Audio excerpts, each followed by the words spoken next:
Hello guys. तो ये part इस तरह स्टार्ट होता है कि शी गुआंग ने ये फील कर लिया था कि यूसन अपने लेफ्ट हैंड की वीकनेस की वजह से वो गेम क्लियर नहीं कर पा रहा था।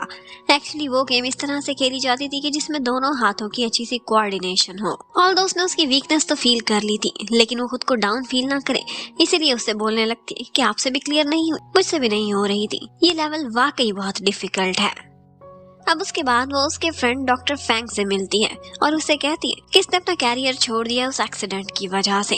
तो आप लोग बार बार इससे क्वेश्चन करते हैं कि इसके जख्म फिर से हरे नहीं हो जाते होंगे, लेकिन डॉक्टर फैंग उससे कहने लगता है कि डॉक्टरी ये उसका पैशन था, सर्जन बनना उसका क्रेज था, वो इस सब से कभी मूव ऑन हो ही नहीं सका।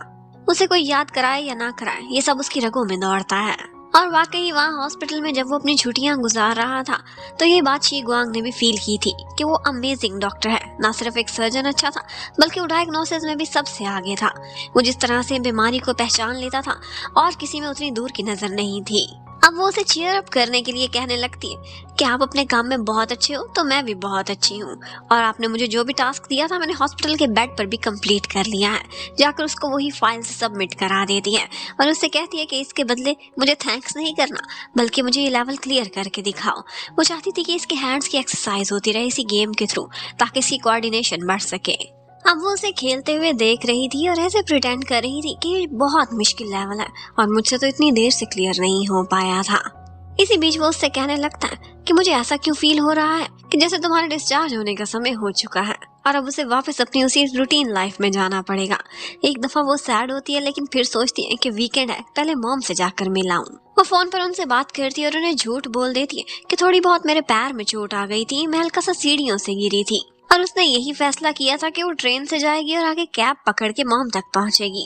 लेकिन पीछे खड़ा हुआ यूसन ये सारा कुछ सुन लेता है और उससे कहने लगता है कि मैं भी वुक्शी ही जा रहा हूँ, तो मैं लिफ्ट दे सकता हूँ। अब वो उसे अपने साथ वहां लेकर जा रहा था। वो उससे कहने लगती है कि आप मुझे करीब ही ड्रॉप कर दें, लेकिन वो अपने फोन पर उसके सामने ही पासवर्ड एंटर करता है और उससे बोलता है कि जीपीएस में अपना एड्रेस डाल दो। वहां से जाते हुए बारिश भी हो रही थी। वो कहने लगता है कि जब भी बारिश होती है तो उस एक्सीडेंट की वजह से मेरे आई साइट पर कुछ फर्क पड़ा था और मुझे ग्लासेस यूज करने पड़ते हैं। वो एक्सीडेंट वाकई बहुत हॉरिबल था। उसकी ये बातें सुनकर शी गुआंग का मन करता है कि उसकी हिम्मत बढ़ाए, वो पुरानी बातें भूल जाए। तो वो उससे कहने लगती है कि आप सिर्फ डॉक्टर ही अच्छे नहीं थे, बल्कि आप एक जबरदस्त एडमिनिस्ट्रेटर भी हैं। वो ये सुनते ही उसे थैंक यू बोलता है। वो कहती है ऐसा क्यों? तो वो कहने लगता है कि तुम ही तो मेरी फ्यूचर बॉस भी तो होने वाली हो यहाँ पर। ऑफ कोर्स उसके डैड इस कंपनी के आधे मालिक थे। अब वो उसे उसके घर के बाहर तक ड्रॉप करता है और वो वहां पर उसे थैंक्स भी बोलती है और कहती है कि सेफली ड्राइव बैक करना। अब वीकेंड गुजारने के बाद वो वापस ऑफिस ज्वाइन कर चुकी थी। हर कोई उसे देखकर बहुत खुश था और हर कोई जिंजी से कह रहा था कि शी गुआंग गिरी है, इसके पीछे तुम्हारी ही गलती है, आइंदा कभी भी अपनी चाबियां ना भूल जाना। और वो सब ये भी बताते हैं कि मिस्टर लिन यूसन को तुम्हारी बहुत फिक्र हो रही थी, हम तो हॉस्पिटल भी तुम्हें देखने के लिए आना चाहते थे, लेकिन वो बोल रहे थे कि तुम्हें रेस्ट की जरूरत है, ज्यादा हॉस्पिटल में भीड़ ना डालें। अब यूसन एक मीटिंग करता है और फिर उसके बाद अपने सारे डिपार्टमेंट से कहता है कि क्या आप लोगों को फील नहीं हो रहा कि हमारे डिपार्टमेंट पर कोई कर्स है, कोई बैड लक है जो साथ साथ चल रही है। पहले मेरा एक्सीडेंट हुआ था और उसके बाद देखो इस पगली लड़की ने बिल्डिंग से ही छलांग मार दी। और फिर वो बोलने लगता है कि इस कर्स को वाइप आउट करने के लिए क्यों ना हम एक डिनर अरेंज करें। ये सुनते ही हर कोई खुश हो गया था और वो बोलता है कि डिनर के लिए बिल मैं और शी गुआंग ही पे करेंगे, क्योंकि हम दोनों ही तो कर्स रिमूव करनी है। अब जिंजी तो परेशान ही हो जाती है, उससे कहने लगती है कि तुम्हें तो इस तरह से बिल्डिंग से जंप लगाना बहुत महंगा पड़ा है, ऐसा करना उस दिन अपना वॉलेट ही भूल जाना। लेकिन शी गुआंग को लगता था कि अगर मैंने ऐसा किया तो पूरा एक हफ्ता मुझे ओवर टाइम करना पड़ेगा। उसके बाद जिंजी कहने लगती है कि फिक्र ना करो, वो कोई महंगी जगह अरेंज नहीं करेंगे, बहुत सस्ती सी जगह होगी। लेकिन वो रेस्टोरेंट तो बहुत ही जबरदस्त था। ये देख देख कर जिंजी को लग रहा था कि मेरा हर अंदाजा गलत साबित हो रहा है। और जो मेन्यू था वो तो और भी आला। वो सोचने लगते हैं कि बिल पता नहीं कितना ज्यादा बन चुका होगा, लेकिन जिंजी बोलती है फिक्र ना करो, इतना बड़ा दिल है मिस्टर लिन यूसन का, वो तुम्हें पे करने को बोलेंगे ही नहीं, सारा खुद ही पे कर देंगे। और ऑफ कोर्स इसका भी उल्टा होना था। यूसन ने शी गुआंग को बाहर बुलाया था और फिर उसे अपनी बेचारी सी शक्ल दिखाकर कहने लगता है कि मैं अपना वॉलेट ही भूल गया, आई एम सो सॉरी। और अब सारा का सारा बिल बेचारी शी गुआंग को ही भरना पड़ता है। और फिर वो कहती है कोई बात नहीं, इन सबको तो नहीं पता, लेकिन तुम्हें तो पता है कि मैं बॉस की बेटी हूँ और वैसे भी तुमने मेरे हॉस्पिटल के बिल्स पे किए थे, तो अब हिसाब बराबर हो चुका। लेकिन फिर भी इतने महंगे खाने का अकेले बिल देने के बाद बेचारी का खाना तो हलक में ही अटक चुका था। और हर कोई तारीफ किसकी कर रहा था? बॉस की, यूसन की, कि आपने कितना अच्छा खाना खिलाया, आपका कितना बड़ा दिल है। फिर वो सबको ड्रॉप ऑफ करता है। लेकिन यहाँ पर शी गुआंग मुड़ कर आती है और उससे कहने लगती है कि हम एक नई शुरुआत कर ही रहे हैं, कर्ज को भी रिमूव कर दिया है, तो क्या मैं एक्सपेक्ट कर सकती हूँ कि हमारे बीच जो भी ग्रूजेस थे, जो भी टेंशन थी, वो सब खत्म हो चुकी होंगी। और वो भी मुस्कुरा कर आगे से कहता है कि हाँ बिल्कुल ऐसा ही है।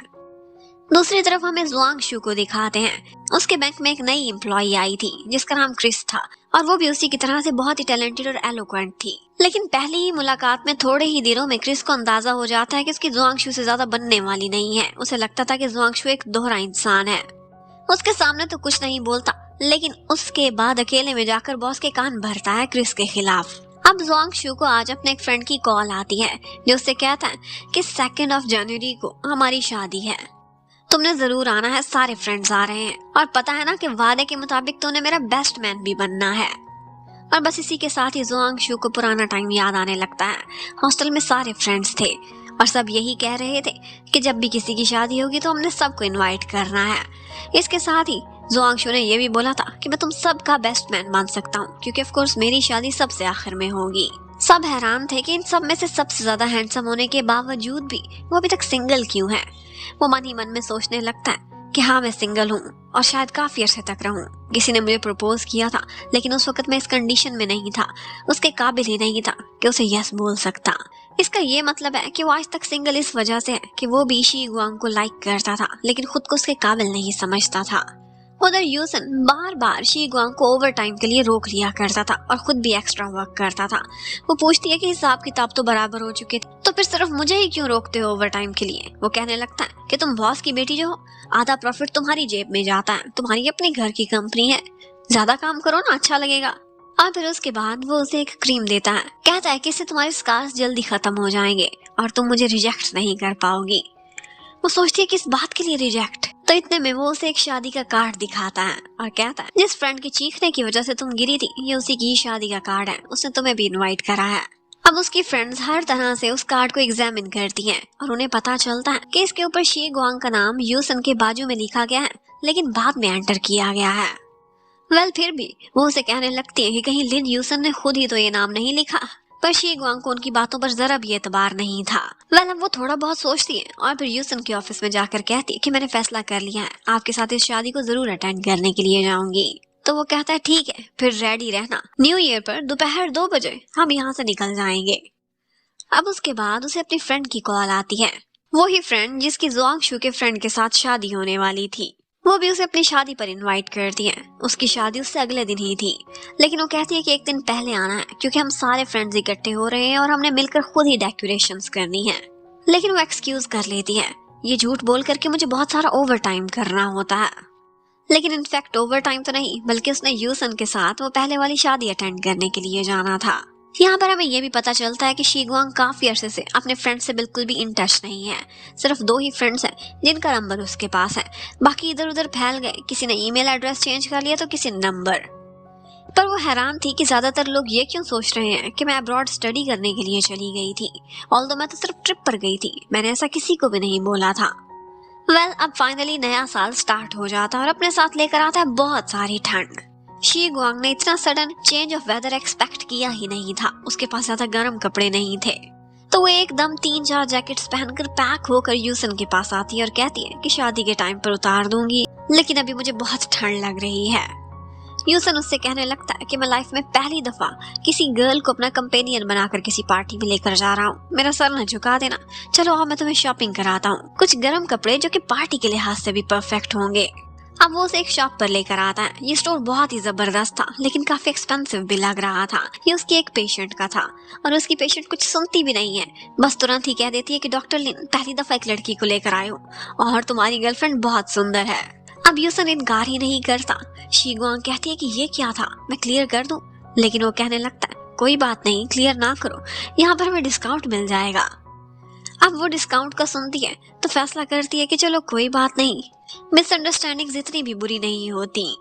और उसके बाद लिन यूसन उससे कहता है कि कोई जल्दी करने की जरूरत नहीं है, आराम से ड्रेसेस ट्राई करो, जो तुम्हें पसंद हो चूज कर लो। यहाँ पर उसने कुछ कपड़े खरीद लिए थे और एक था जो पार्टी के लिहाज से बिल्कुल परफेक्ट था। उसके साथ साथ वो उसका हेयर डू भी करते हैं क्योंकि वो वहाँ पर उनकी स्पेशल वीआईपी कस्टमर बनकर जो आई थी। इन दी एंड भी स्टोर कीपर बार बार यूसन से कह रही थी कि तुम्हारी गर्लफ्रेंड बहुत सुंदर लग रही है और मैं नहीं चाहती कि तुम पे करो, तुम्हारा मुझ पर बहुत एहसान है, तुमने ही तो मेरी जान बचाई थी। लेकिन वो कहने लगता है कि मेरी गर्लफ्रेंड को पसंद है अगर मैं इसके लिए कुछ खरीदूं तो। और बस वो उन दोनों को देख देख कर सोच रही थी कि कितना रोमांटिक कपल है। अब जैसे ही बिल देखा था तो शी गुआंग तो बहुत एक्साइटेड हो गई थी, कहती थी कि फ्रेंड्स को भी यहाँ लेकर आऊंगी। लेकिन यूसन उससे कह देता है कि एक बात याद रखना, मेरे बगैर तुम्हें यहाँ डिस्काउंट नहीं मिलने वाला। अब फाइनली वो लोग वेडिंग के फंक्शन में पहुंच जाते हैं और फिर वैसा ही हुआ था जैसे जिनजी ने बोला था। पहली दफा उसकी कोई बात सच साबित हुई थी। यूसन झूठ बोलकर उसे यहाँ पर लेकर आया था। उसकी फ्रेंड ने तो इनवाइट भी नहीं किया था शी गुआंग को, उसने जानबूझकर अपने नाम के साथ ऊपर छोटा सा उसका नाम भी लिख दिया था और एंड टाइम पर वो इशारों इशारों में उसे समझाकर कवर कर लेता है। और उसकी फ्रेंड भी कहती है कि हाँ मैं तो तुमसे मिलना चाहती थी, मैंने ही यूसन को कहा था कि तुम्हें बुला ले ताकि मैं तुमसे सॉरी कर सकूं, मेरे चिल्लाने की वजह से ही तो तुम्हें इतनी सारी चोटें लग गई थी। अब यहाँ पर यूसन का एक टीचर भी था जिसका नाम मिस्टर ली था और उसे देखकर लग रहा था कि वो प्रोफेसर उससे बहुत अटैच है। वो देखकर कहता है कि लगता है तुमने गर्लफ्रेंड बना ली है, फाइनली अब तुम सिंगल नहीं रहे। लेकिन यूसन कहने लगता है कि नहीं, ये मेरी गर्लफ्रेंड नहीं है। शी गुआंग सोचती है कि फाइनली इसने सच्चाई बोल ही दी है, लेकिन इतने में वो बोलने लगता है कि अभी गर्लफ्रेंड नहीं है पर मैं इसे परसू कर रहा हूँ। और फिर उसके बाद वो अपने फ्रेंड्स के पास आकर बैठ जाता है। वो सारे लोग इकट्ठे काफी एंजॉय करते हैं और हर कोई यही कह रहा था कि यूसन पहली दफा अपने साथ कोई लड़की लेकर आया है, वरना हमें तो लगा था कि हमेशा अकेला ही है और अकेला ही रहेगा। यहाँ पर फिर ब्राइड और ग्रूम की एंट्री होती है। शी गुआंग ने इस शादी में काफी एंजॉय किया था और बहुत मजे का खाना भी खाया था। अब उसके बाद सारे यही प्लानिंग कर रहे थे कि अब हमने ढेर सारी मस्ती करनी है और ग्रूम के साथ बहुत सारे प्रैंक्स भी करने हैं। और ऑफ कोर्स इस सब में शी गुआंग भी शामिल हो जाती है और वो वहाँ पर काफी एंजॉय कर रही थी। यहाँ पर वो ग्रूम से पूछते हैं कि पहली दफा तुम दोनों कब मिले थे, डेट बताओ। उसने पहली दफा की तो बता दी थी पर दूसरे टाइम की बता ही नहीं पाया था। शी गुआंग कहती है कि ऐसी चीजें कैसे याद हो सकती हैं। तो यूसन बोलता है क्यों नहीं याद हो सकती। तो वो उससे पूछने लगती है कि बताओ फिर तुम अपनी फ्यूचर वाइफ से कब पहली दफा मिले थे, और वो 2-3 साल पीछे की डेट बता देता है।